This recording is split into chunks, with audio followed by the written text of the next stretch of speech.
Prapunta Yayi Windayawati wis prapta ana Kadipaten Kediri. Nunin Kang Mas. Dijene tresna kula dhumateng panjenengan. Nganti aku sowan ana ing mriki Kang Mas. Apa bisa tau geni apa sing dadi ature Yayi? Saged Kang Mas. Yen kaya mangkono jumbuh karo apa sepur kakang rasane. Siang pantratipun kakang Prabisa tumupung tansah lam-lapen para kaswistan Yayi. Saestu Kakang. Pancen kasunyatane kaya apa? Malah-malah ya inggih marganipun kakang. Bakal ngatunke sepira gedhe katresnanipun kakang lawan Yayi Windayawati. Yayi Windayawati Dawa kula Kang Mas. sumurma. Kayana lintang kang mangewu-ewu sukunare kaya-kaya paring susuk Ambunawati bakal andhong katresnan. Sarwa parwa tunggal basaning baskara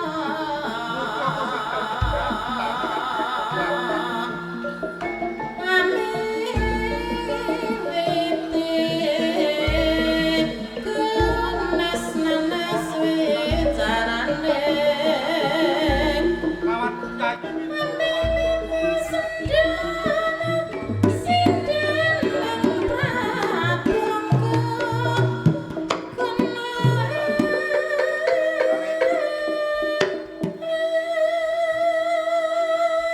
Duh, wong ayu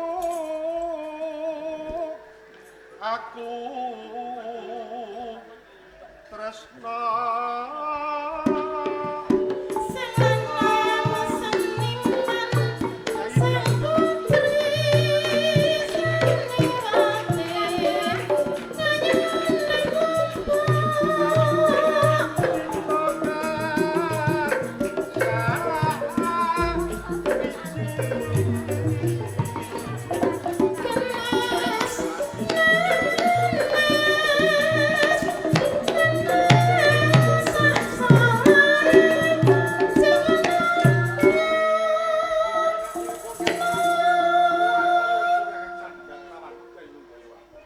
Apa ijing leres Kang Mas? pancen kaya mangkono. Gantos luwes sakso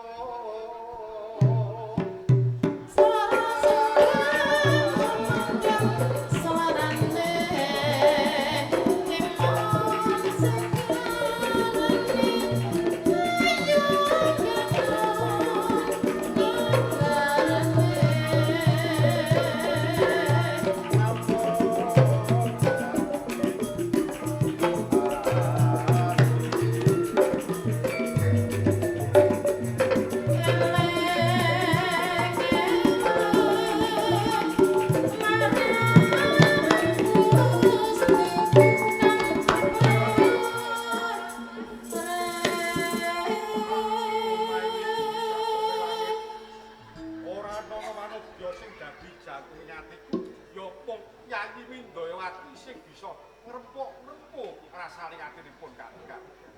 Ngaten ugi kula Kang Mas. Boten wonten priyakang kula tresnani kejaba Kang Mas ana tujuh kura. Lali tan bisa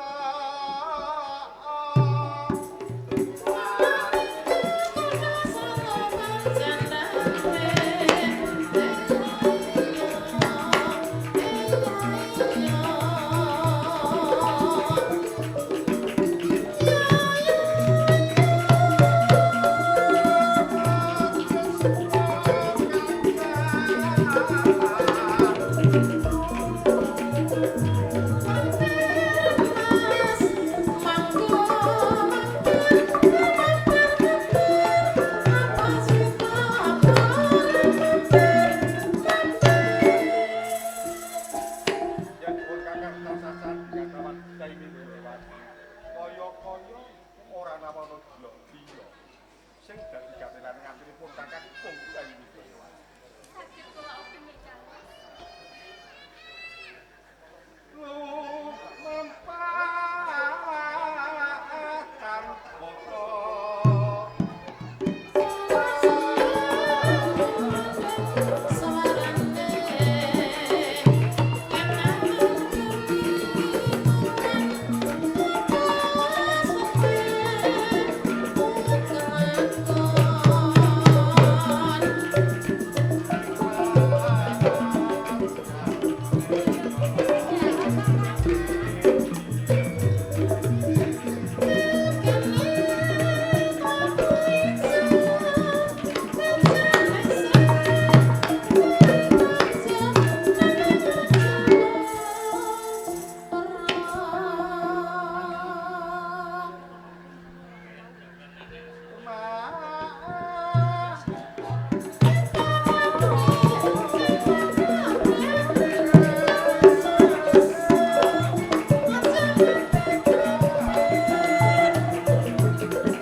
jagat lawan Kyai Windoyowati tansaya ora kuat ngatani katipun kakang. Kula saha kuwi. Derek kepun kakang manjing ana papan pangringan. Monggo kakang kula aturi.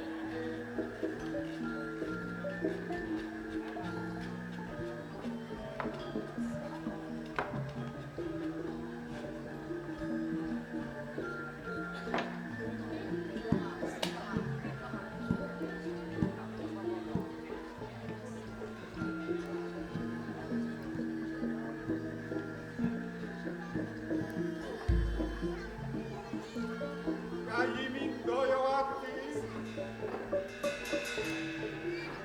Pun kakang. Kakang kula tunjuk seta katon nipiti. Ayo dijadi. Kyai Windoyowati. Kanjeng Adipati kula tunjuk seta. Monggo Kanjeng. Monggo Kanjeng.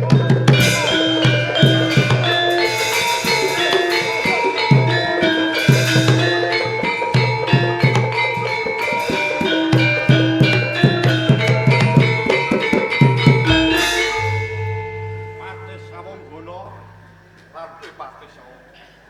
Dawuh Dawuh timbalan timbalan Gusti Adipati. Ora tak timbali kowe sakloron paning panjing ning papan panglingan. Mengkuwi ganti ngapa Samonggana sawu. Saderengipun nyuwun ajengipun pangapunten Kanjeng. Ya ora Nalika kula wonten ing taman Kaputren, miring panjenengan magro-gro kaliyan nyebut asmanipun Mimi Windoyowati. Mimi Windoyowati. Menawi dipun keparengaken sinten to Mimi Windoyowati punika Kanjeng? harus saturipun Kakang. Nuwun sewu Kanjeng. Ya Patih Napa Samonggana. sepatian menika kapirangaken panjenengan magro-gro. Pancen ora tak silat. Ning lamun to aku ndongeng lawan lakon sing nembe apa tak lakoni ing tembene panjenengan sun bakal isih. Awet saka apa? Aja nganti ana bupati Jamban Rangkah mangerteni apa istilah tidak lakoni. Ning ora dadi boyo. Gandhe kowe sakloron minangka abdi kasihku, minangka patih kasihku. Nggih, inggih kowe bakal tak kandhani. Bakal tak dongeni bab lakon kang nembe tak lakoni. Katen Gusti. Semoga Gusti. Tas wae aku ngimpi. Aku nyupeno. Joring apa pas penanku saka rumah sakit. Dewi Windoyowati iki lagi ladi kawan panjenengan ingsun. Katen Saka kuwi yen kuwi Patih Saklor ngerti ayune Dewi Windoyowati lampun Cinandra kurang candra luwih rupa. Tanpa beda karo kasustaning widodari kang mudhun saka Kayuwangan sih. Widodari kang istri Ah, saking ah. Kayuwangan. Nggih, Mula saka kuwi wis dadi lekas sing atiku durung mulih anggonku urip ing Madyamada. Lan durung sampun anggonku dadi adipati ana ing Blambangan, lamun to aku durung bisa mboyong Nini Dewi Windoyowati pinangka Karpa Prameswari. Lah kula kados mekaten menapa Kanjeng? Dina iki kowe sakara Jogati Wedhane. Nggih. Ereke lakuku panjenengan sun bakal tumuju ana ing Pajapahit.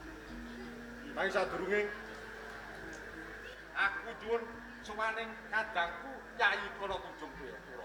Enggal timbalana te.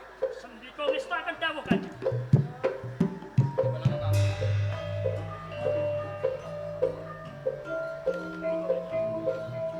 Kakang. Nyai Kala Kunjung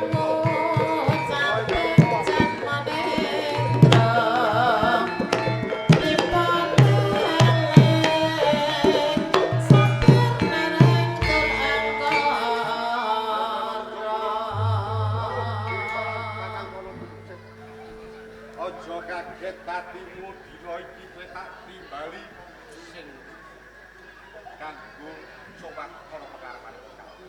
Lajeng wonten wigatos punapa ngantos panjenengan dalem nimbali kula. Kae godhong Kunjung Pura ana. Nuwun nggih.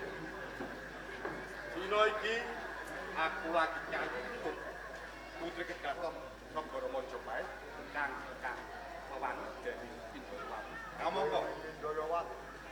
Yai kono Tunjung Pura wis pangerteni dhewe pun Kakang jujur Kadipati nanging ora duweni bojo durung duweni garwa Prameswari. Nganti-nganti saben dinane munggah gunung jurang anggere ana mata enggoki, omah tak enggoki wong kepingine pun Kakang tinggal ing jodoh nanging kabeh pondok ana putri Gatot Kaca. Kula sira Bu Yai kono Tunjung Pura dina iki padha andung pun Kakang nganti angin sanggani Purwadya Basa Kadipaten Blambangan kanggo kayuwangan Kadipaten Blambangan kanggo sawetara wanci pun Kakang pasrahke kawan hutan dan mekaten sareng kula Tunjung Seta babagan katen kami Kadipaten ing Blambangan panjenengan ampun kuwat kula kono Tunjung Pura sagah dadi katen Kadipaten ing Blambangan tegese Yai kono Tunjung Pura ora bakal gawe kunci wani katene pun nggih yen kaya mangkono sowan-sowan pun Kakang jauh pamit menuju ana ing praja monggo monggo kula derek hati-hati yo derek kok Mas Gatot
Majapahit. Banjur sapa jenengmu lan endi papan gunungmu? ditepungke wae aku Adipati Blambangan ana Tunjung Seta. Tunjung Bali kowe iki saka endi? Ya ditepungke wae. Aku rangka dalem ana ing Majapahit, Patih Wiranegara.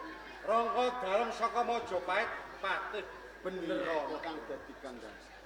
Sing sawiji Yen jenengku Tumenggung Wiradegda. Tumenggung Wiradegda. Ya, bener. Ana Tunjung Seta. Kados pundi Gusti Patih? Ana parigawe apa sliramu wani lumebu ning wewengkon Majapahit kene?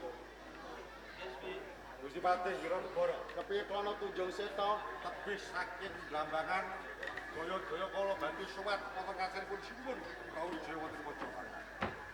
Ana Tunjung Seta. Kados pundi? Mangerti yo.